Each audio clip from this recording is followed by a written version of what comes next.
अस्सलामुअलैकुम सामीन, 30 शाबानुल-मुअज़्ज़म है, 23 मार्च है।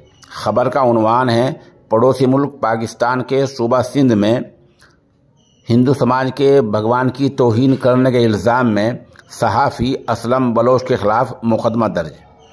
ये मुक़दमा सैटेलाइट पुलिस ने रमेश कुमार की शिकायत पर किया है।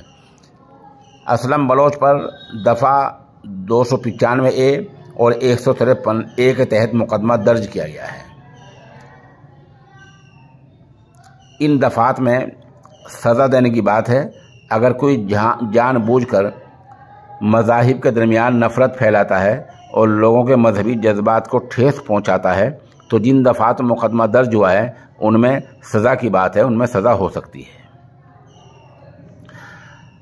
आपको बता दें, शिकायत में कहा गया है कि उसने व्हाट्सएप पर भगवान जी की तौहीन की, अपमान किया, उसको शेयर किया और असलम बलोच ने लिखा था कैप्टन श्री राम पार्क वाले।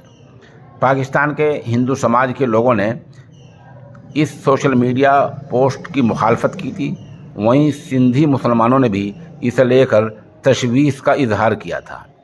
बहरहाल उनके ख़िलाफ़ मुक़दमा दर्ज कर लिया गया है, उनको गिरफ़्तार कर लिया गया है और पता चला है कि गिरफ़्तारी के बाद माफ़ी मांग ली है। सवाल ये है कि गिरफ़्तारी के बाद तो माफ़ी सभी मांगने को तैयार हो जाते हैं, आखिर किसी दूसरे के मज़हब की और उनके भगवानों की तौहीन करने की क्या ज़रूरत पेश आ गई थी। इस्लाम मज़हब ऐसा जामे मज़हब है जो तमाम मज़ाहिब के एहतराम की तालीम देता है, तमाम मज़ाहिब के एहतराम की तलक़ीन करता है।